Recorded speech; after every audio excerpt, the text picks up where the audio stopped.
When people go through a life crisis, sometimes they decide to change partner or to leave a relationship. You've been married for 20, 30 years, and at some stage you realize you want something else, you want novelty, you want to open a new chapter in your life, and for some reason you decide that your wife, your husband shouldn't be part of that story. I'm going to explain in this video what I do with my clients, because that happens to a lot of my clients. A lot of my clients are going through breakups where their ex-husband, ex-wife is actually going through a life crisis, and I will explain what I do with them. Also, we're going to discuss a little bit about the history of divorce. It's going to be very interesting. Jingle. IGetMyExBack.com. Everyone deserves a second chance. Before I get very practical, I like to take a step back and look at history and look at the evolution of relationship. I find this topic very interesting. If that's the case for you, let me know in the comment section, and I'll make other videos talking about the history, the dynamic, a lot of very interesting statistics around relationship. But let's explore divorce and the history of divorce. So when people got married in the after the World War II, a woman got married because that was their only way for them to leave their parents. And so when you look at statistics and surveys, and when you ask people who've been married in the early 50s, they would tell you that love was not their first criteria in order to select someone. The expectations for women were just like, I need a good man. I need a man who has a job. I'm not saying that they hated and they were forced to get married, but their desire to leave their parents was stronger, and they felt like, okay, this guy is good enough for me to leave my parents. In the 70s in the US, new laws started to, or the evolution or the rights of women and divorce evolved, and I think it's California was the first state to release the no-fault divorce. And that started a divorce revolution. So obviously back in the days there were not a lot of divorce. Look at the graph and it's very interesting. So divorce rate was extremely really low. Then it peaked during the war, because obviously a lot of soldiers passed away during the war. And you see that there's a massive trend, upward trend of the no-fault divorce as soon as this law was announced. And right now it's interesting because the rate of divorce is slowing down. The reason is because people are getting married less, and so therefore mechanically you have less divorce, and perhaps that's my hope. It's because people like me are creating a lot of content, bring a lot of awareness to help people to build sustainable relationships. So it's very interesting to see that because of the expectation, because of the society as a whole, divorce rates were quite low, and as soon as no-fault divorce was announced, then a massive peak. So what can we learn? Because I think it's always interesting to look at the past, to look at the dynamic of how people behave, because love has been there forever, and we can always learn from the past. When you read interviews of women who got married at this stage, or who asked for divorce in the 70s, they said, I resented missing out on being young, single, independent. And it's the idea that they woke up one day thinking, I skipped something. I married too young. I feel like, okay, my husband is a great guy, but I missed some of my life. This idea that perhaps I should have had other experiences, not necessarily other partners, but experiencing different things. It's also the idea that I'm waking up thinking, I have the choice, and if I can choose, what do I really want? Do I really want to be in this relationship with that guy? Is it aligned with my vision of relationship? And so because of those drivers, there was a massive number of divorce. But today people marry for love, obviously, because in Europe or in the US, or in Asia more broadly, we go through an emerging adulthood. It's where we experience, we're in college, we have different partners, we meet new people, we travel, we have experiences, okay? We feel sort of alive and we can compare, and when we make the decision to spend the rest of our life with someone, we have more confidence. And actually, which is a great stat, 95% of people report they are in love when they get married.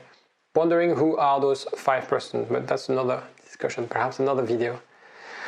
And when you look at the stats, and these stats are in the US, but I think it's more or less the same around the world, you have peaks in terms of when people divorce. It's usually 8 years.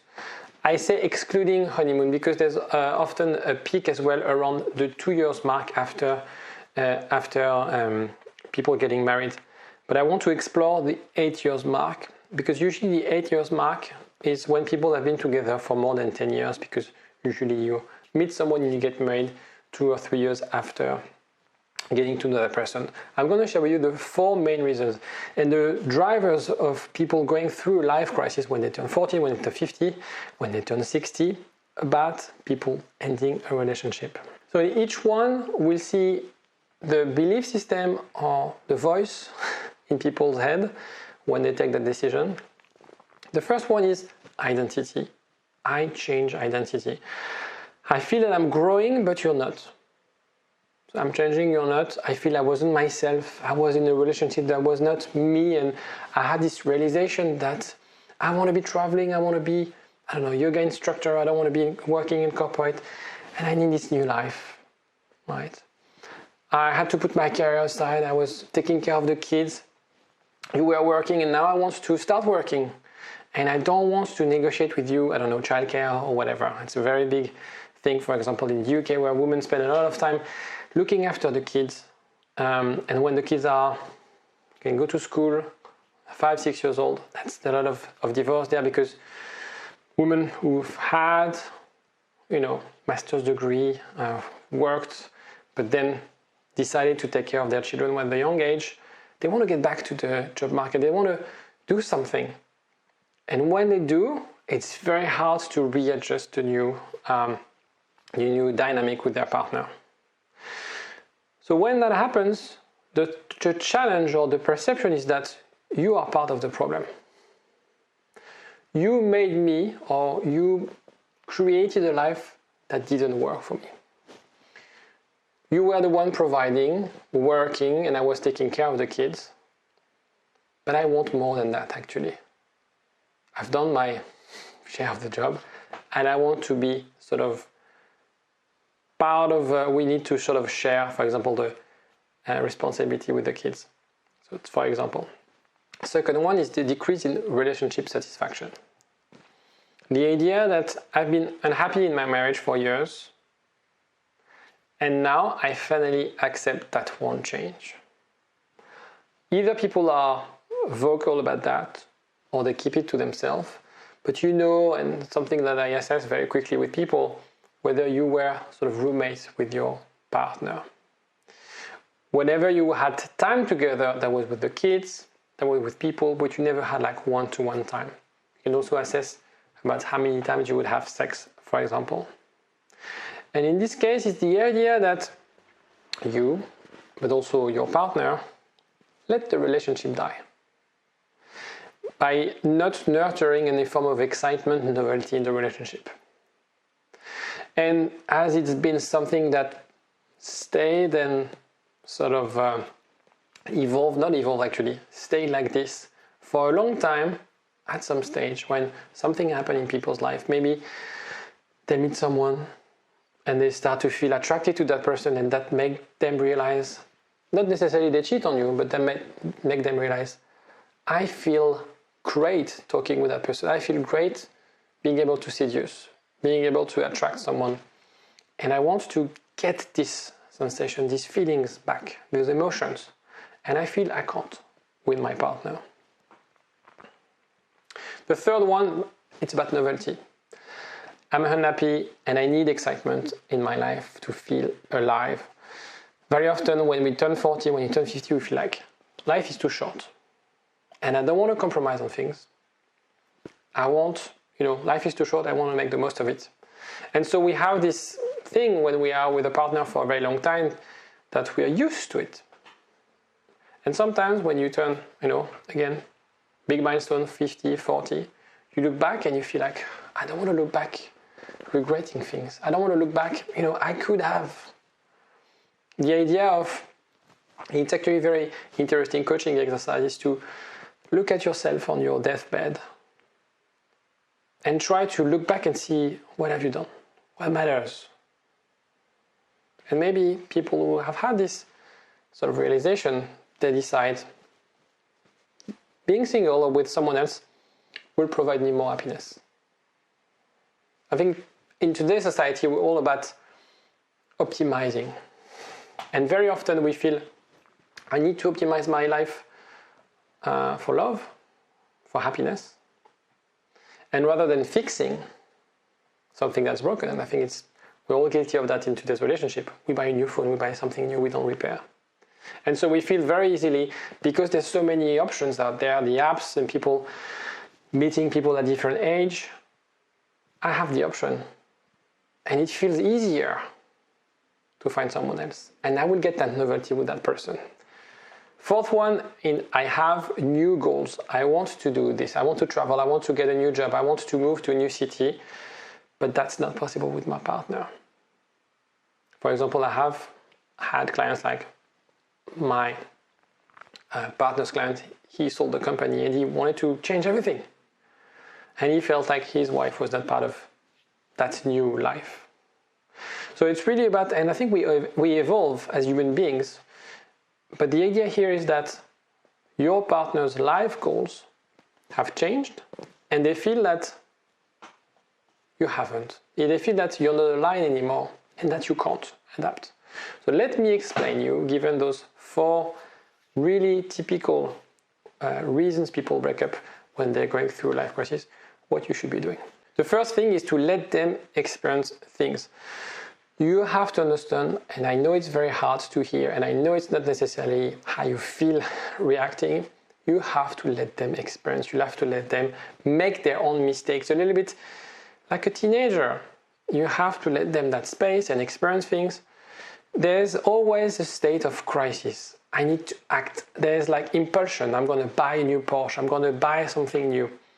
When you buy a Porsche, for example, if I take this example, trust me, and I read an article, I don't know where, but people buying things like that, they are very excited for the first months. And then you get bored to it. Because what you were looking for, what you wanted was the idea of buying, of owning something. But once you have it, once you're getting used to it, it's actually not as great. And I think if you know people who have Porsche or expensive cars, they'll tell you like, it's a waste of money, I never use it. And people would sort of, most of Porsches and Ferraris, they're sleeping in the garage. Second tip is to be their teammate. It's the idea that I'm changing, I'm growing, but you're not. Why? You need to be a teammate and you need to support in a way. You can co-create this new life together. The reason they fail to see that you can co-create is perhaps because you've been really negative, you've been really reluctant. And you have to take some time to challenge your own limitation. List as well your priorities, because maybe if you make a list of your priorities and your boundaries, you'll figure out or you'll decide that no, you don't want to be traveling the world, you want to stay close with your kids and your grandchildren or whatnot, or stay in that job, and that's more important than your relationship with your husband or your wife. So it's very important to see how can we fix this together. Very often in couple counseling, the typical case is it's not you against me. It's we have a problem here and we have to look on the side and try to see if we can fix this problem together. Another very important element is be understanding. Understand that it's a phase. It's always a phase. A life crisis, it's always a phase. Usually temporary, very emotional, as I said, the impulse of buying things, of traveling, of doing things, of living like there's no tomorrow. This is usually temporary. And when you always trying to argue, you've always hated traveling, you've always hated this, you don't like this, you don't like that, they will push back. They will say like, yeah, but today I'm deciding, today is the next day of the rest of my life and I want to enjoy, I want to live the life at its fullest. And what happens? Sometimes you become the collateral damage because they want to get rid of everything in their life. So understand that it's temporary. Understand that it's, again, as I discussed before, kind of a crisis that a teenager would have or a baby would have. Right? I need my toy. I'm protesting. I don't want you to tell me what to do. That's how they are. Now, a very important one. You should have your life crisis too. As I said before, it's a time to reflect on what you want because you're probably also starting a new chapter in your life. And that shouldn't include your partner in your reflection. What do you want? In terms of your kids, in terms of your relationship, in terms of your life, in terms of your work. What do you want? If you had to start from a blank piece of paper, what do you want? Before I move on to the next slide, I just want to remind you that you can subscribe. That does help me a lot and I would really appreciate your support and help on this cases when it becomes impossible, because sometimes it is impossible. Now, I don't want to lie, I don't want to BS you. Sometimes it is impossible. It's impossible when your ex feels strongly that they pretended for many years. Because of the kids, because of the family, they wanted to be the good wife, wanted to be the good husband, but that pain, the resentment is too big and there's no way back. Perhaps they complain that nothing happened or they didn't manage to share that with you. And if that's the case, that's probably a shock, that's extremely hard. But you also have to accept that perhaps that's their reality, that's how they felt throughout this marriage, throughout this relationship. And even though you're suffering right now, perhaps understand that they perhaps also suffer from this situation. If you're confused, don't know whether you are case 1, case 2, case 3, if you want to know whether your partner is going through life crisis, give me a ring. There's a link in the description to book a discovery call with me. I'd love to discuss about your situation and help you get unstuck. Take care of yourself. Bye. For a long time. Get up, nah, I ain't a quitter. Toss me the ball, I'm a really big hitter. Big picture, I'm a straight killer.